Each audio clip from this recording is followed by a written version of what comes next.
Is nostalgia killing Call of Duty? What's going on, folks? It's your host, the best gamer in the world, and I want to talk about custom zombie maps, like for example the Die Rise remaster. It's a great map. It's in Black Ops 3, it's in the custom maps, and it's amazing. But I only wonder, is the fact of me playing Black Ops 6 and constantly comparing to Black Ops 3 custom maps healthy for me? Healthy for the franchise? Healthy for everyone? I wonder within myself, and I ask you, the community as well, why would I get another Call of Duty game when Black Ops 3 Zombies hits all the requirements? But I have to ask myself this, is this nostalgia? Sure, the custom maps keep the game alive, but for me, I'd rather play Remnant with you. I'd rather play Space Marine with you. I'd rather play other games instead of Black Ops 3. And because I'm already playing Black Ops 6, I just don't see it going back to the third iteration. And I understand the custom maps are there, but I'd just rather play other games. Right now, we're going to be interviewing multiple people in the Call of Duty community. People ranging from casual, people ranging from hardcore, people that are all over the place. And I want to hear their opinions and hear your opinions, folks. So make sure you leave a like, leave a comment down below, and don't forget that amazing subscribe button. Let's get right into this. I want to ask you a few questions. Let's actually get on to it. There's only 5 questions I'm going to be asking you. And yeah, you're just going to talk about it, express what you think about it. So the very first question I actually wrote down is that, do you think custom maps help or break Call of Duty? I think for the most part, I think it helps. I think it challenges developers to actually become more creative, because from the community, they are pretty creative with what type of maps they create. And they also just add additional replayability for the game if the game is dying. So custom maps do keep a game alive. So I do think it helps, to answer your question. Well, that leads into the other one, though. Do you think nostalgia is actually hurting Call of Duty? I think nostalgia is very powerful. I think it can hurt a lot of franchises. For example, with myself, I still go back and play Halo 1. I go back and play Halo 1, Halo 2, Halo 3. Haven't even touched a new Halo. I'm not sure what they're going to plan to do with Halo, but I think nostalgia kind of hurts all franchises. So to answer your question, yeah, I think it does hurt with the Call of Duty franchise. People will just go back and play with the older Call of Duties, Modern Warfare, or even the Call of Duty 2, I believe that was on the Xbox 360, or World War II Call of Duties. So I think it does. Yeah. The interview was kind of confusing to me because on one hand, he says that nostalgia is ruining, and it ruins a bunch of franchises. On the other hand, he did say custom maps are actually really good, and they actually bring life to a dying game. I think it was time for me to go talk to someone who perhaps is more experienced with custom maps. Alright, so Amarak, it's lovely. I know you've been actually, you're really into Call of Duty Black Ops 3 mods, and it's actually time for me to ask you this. Do you think custom maps help or break Call of Duty? Introducing Amarak. He is big into mods and despises Black Ops 6, even leaving messages on my videos about how awful it is. This leaves me to wonder if this is nostalgia, or has Call of Duty truly lost its touch? One more time, do you think custom maps help or break Call of Duty? Or later known as Nacht der Untoten, are making the first custom map. So what Amarak was trying to say was that the very first custom zombie map was actually Nacht der Untoten. It was a side project, we all know about this, we all even talk about it, and yeah, that was arguably the very first custom map. So arguably, if you really think about it, custom maps actually bring the community together. Tools for us to make games. Yeah. So okay. So I'm sorry to cut you off. Is that we because I have so many other questions to ask you. So I really want to get into that. So do you think nostalgia is actually hurting Call of Duty? No, I wouldn't say nostalgia isn't hurting Call of Duty, because, how do I say, clumsy expression of staying true to a specific standard of quality, and we just want that standard of quality back. That's all we want. But you don't think nostalgia has any type of play in the future Call of Duties? You think it's just a bad product? You don't think there's like nostalgia doesn't have any type of play? Not as much as some people on YouTube, some content creators on YouTube, and try to make it big.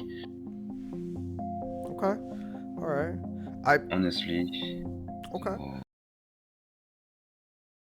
I started to get confused. I started to see in a way nostalgia is very powerful, but on the other hand, I don't think mods is a competition for Call of Duty, and instead, it actually helps out the community. But when I listen to Amarak, it actually does come off where he is having a little bit of nostalgia. I actually did like what Mr. Dragon said. Every franchise has a nostalgia issue. People always keep thinking about how other games are better in the past than they are now. But this actually made me think of something. It made me think of another game, Back 4 Blood.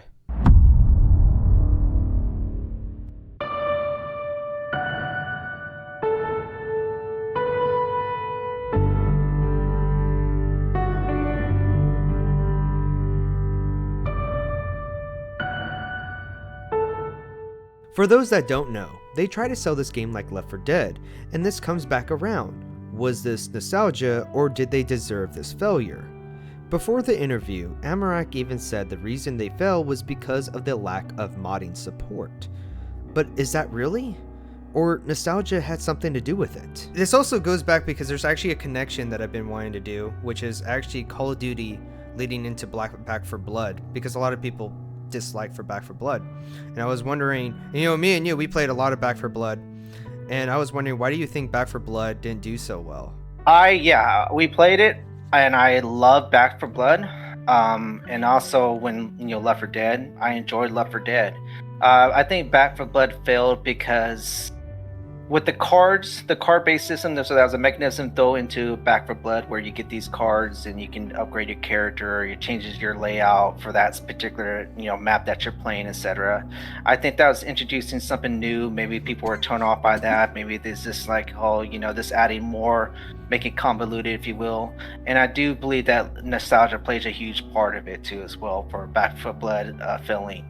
I think Left 4 Dead was probably one of the biggest releases. It was kind of biggest surprise releases, if you will. Surprise hits. It's probably the most popular horde shooter ever made. And I think that really played a pack. It's hard to follow that up to that. It's hard to actually come up with a game that's going to follow up to Left 4 Dead. But Back 4 Blood was truly, in my opinion, truly a great game. So, Back 4 Blood failed. Why do you think Back 4 Blood failed? Easiest question ever, because Turtle Rock Studios, if there was gonna be mod support, because Left 4 Dead, even if it's a good game, to some people, not me, but to some people, it can, say, yeah, there's not enough quality of life included compared to the new game. Okay, so you can make your own quality of life with some mods. You can upgrade the graphics with some mods that already happened before. But yeah, I can understand some people want better graphics. In a way, I can understand.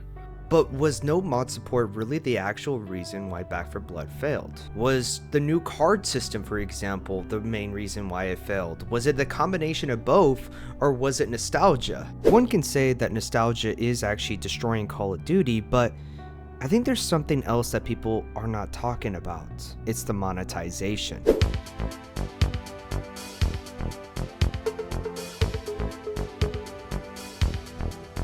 What would you say then about the monetization? Do you think the monetization is really, really bad, or do you think just people don't have self-control? I think it's gotten out of control to a certain point. I'm not a fan of pay-to-win mechanisms or anything like that. I'm truly not a fan of that as a gamer. I think it does hurt.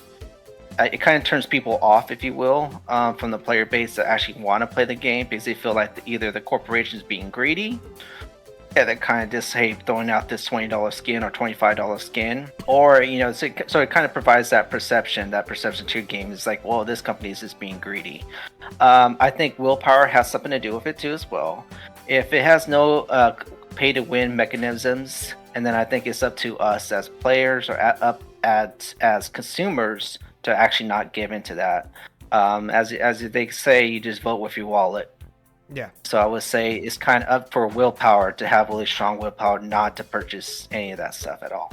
So on the Steam charts, there has been a lot of complaints about Black Ops 6 monetization. And I'm just asking you, do you think the monetization really is out of control, or do you think players just don't have self-control? I think, to be honest, it's a bit of both. Is the monetization really that bad, or was it just no self-control? I ask you guys now, the viewers, what do you guys think? But now, let's move on to the final question. Is there any type of political agenda that's being pushed out? I can elaborate a little bit more where, some people actually believe that there is a lot more girl characters in Call of Duty, and that mindset of pretty much them saying that, women are not really in the military as much. And do you think that well, I think it's... Oh, sorry. Go ahead.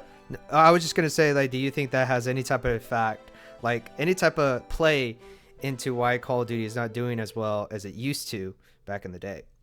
Are you talking about the woke ideology? Yeah, the woke ideology. Kind of woke stuff? Yeah, is there even any woke stuff in Call of Duty? Is there even anything in there?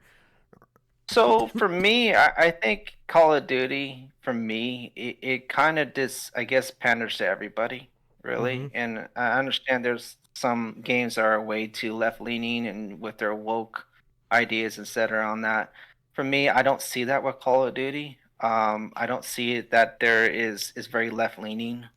I see that when I'm playing the game, they're not PC. Like the guy character says, what the fuck is going on down there? So I don't see a lot of PC-ness on that. But that's just with movies and with everything right now. It's a lot of things have become, I guess, captured by the woke, if you will. Do I see that with Call of Duty? No, I don't see it too much. Now, to answer the other thing with women characters and female characters in Call of Duty, for me, that doesn't really bother me. Surprisingly, which is great. I mean, I ran into a lot of female gamers on there on Call of Duty. Mm-hmm. But I'm sure they want to see that representation of having the option to select a female character. Yeah. Again, when we play these games, so it's not, just because you're playing the Call of Duty doesn't mean you're a Marine. Doesn't mean you're actually qualified to serve in the armed forces. So we still got to be reminded that this is still a fantasy setting, and we're still playing a fantasy game. So, but no, I don't think it's left leaning, if you will. Okay. Wait. I want to ask you something though, real quick, because you got me thinking about it. Do you think Call of Duty is woke at all, or has any type of political agenda that they're pushing onto to gamers? Basically, it has. You know about DEI stuff, right? Well, you said it does. It is pushing something to gamers. Yeah, basically. They are pandering to some minorities like Halo, basically, recently. So, yeah, gamers don't care about that. They just want a good game, a good product. What are they? Who are they pandering to? Well, for example, you remember the Pride Month thing? The Pride Month, yeah. So you think they're pushing LGBT ideologies to gamers? Yeah, too much.